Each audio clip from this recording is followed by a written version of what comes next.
अच्छे कर्म करोगे अच्छाई की ओर खींचते चले जाओगे, और बुरे कर्म करोगे तो बुराई की ओर खींचते चले जाओगे। भगवान बंधन में नहीं आ रहे, लेकिन क्या भगवान बिल्कुल नहीं बंधते? भगवान भी बंधते हैं। सबको बांधने वाले भगवान भी बंधते हैं। भगवान को किसने किसने बांधा? एक गणिका नाम की वैश्या ने भगवान को बांध लिया। तोते के पढ़ावन में गणिका ने बांध लिया, बांध लिया कुंजर ने उस हाथी ने प्रेम की पुकारों में। मुट्ठी भर चावल में सुदामा ने बांध लिया, कुब्जा ने चंदन और फूलों के हारों में।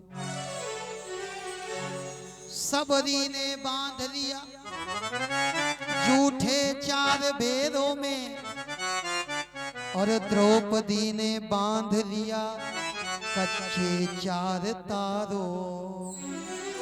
बांधने वाले भगवान बंधे, और बंधने की कौन कहे? भगवान तो कैद भी हो जाए।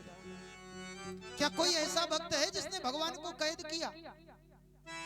एक भक्त है जिसने भगवान को भी कैद कर लिया। किसने? हमारे हनुमान जी महाराज ने। हनुमान जी के हृदय में कौन कैद है? श्री राम जानकी रहते हैं मेरे सीने।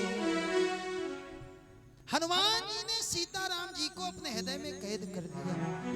जासु हृदय आगार बसहि राम सर चाप धर। हनुमान जी ने राम जी को कैद कर दिया। क्यों? क्योंकि हनुमान जी ने ये 2 अंगुल की दूरी तय कर दी थी। ये 2 अंगुल हैं क्या? ये 2 अंगुल मेरे भाई, पहला है श्रद्धा और दूसरा है विश्वास।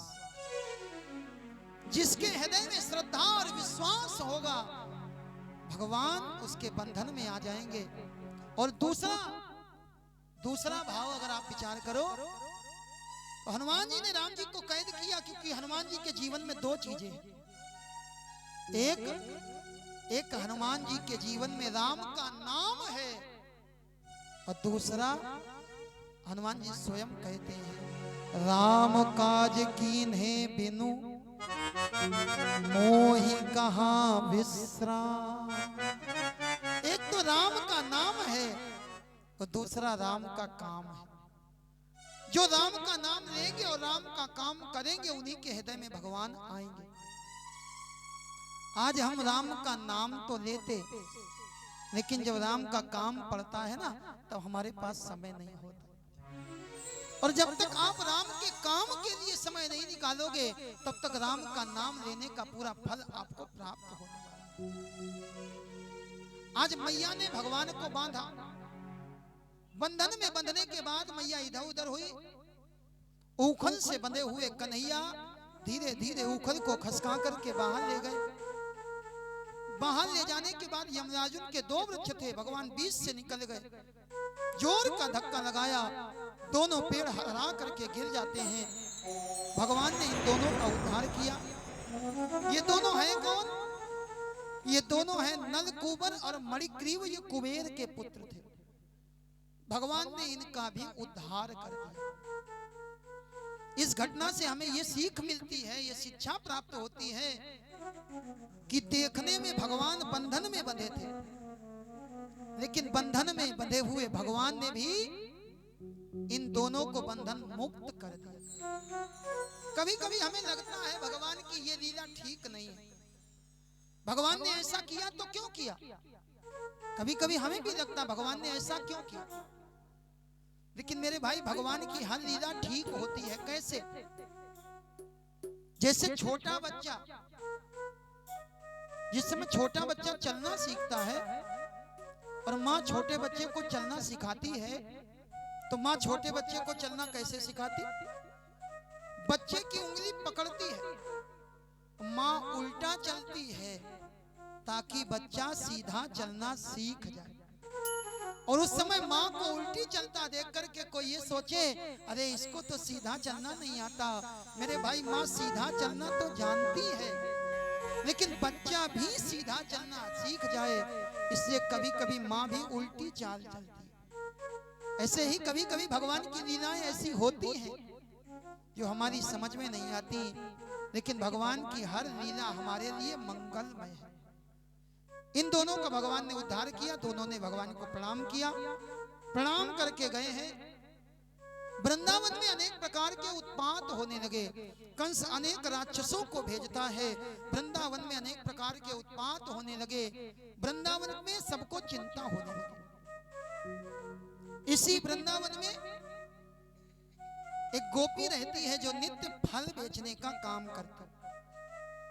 ये नित्य प्रति अपने सर पर फलों की टोकरी को रखती है, पूरे ब्रज में घूमती है, आवाज लगाती है, कोई केला ले लो, कोई सेब ले लो, कोई संतरा ले लो, कोई अमरूद ले लो। एक दिन सवेरे सवेरे इसने अपनी टोकरी को उठाया और जैसे ही टोकरी को उठाया, उठा करके सर पर रखा, इसका ध्यान कन्हैया के चरणों में चला गया। आवाज लगाने लगी, कोई गोविंद ले लो, कोई गोपाल ले लो, कोई मनमोहन ले लो, कोई नंदलाल ले लो। पूरे दिन आवाज लगाती रही, घूमती रही।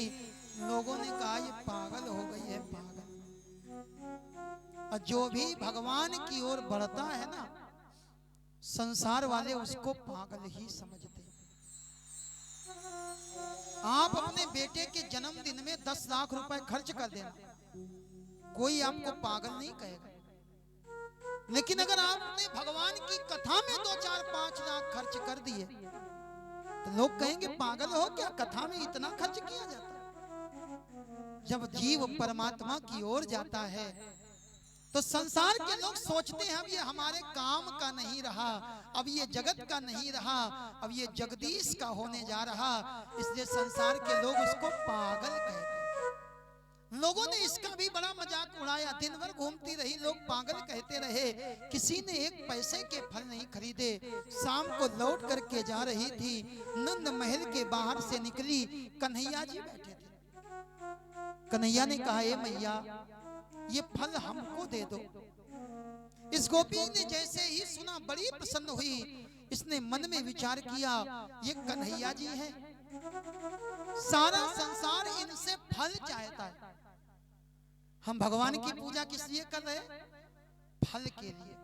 बोले ऐसा करेंगे तो ऐसा फल मिलेगा। इस गोपी ने सोचा सारा संसार जिनसे फल चाहता, आज उन भगवान ने हमसे फल मांगे, हमारा तो जीवन धन्य हो गया। टोकरी के सारे फल कन्हैया जी के पास में रख दिए।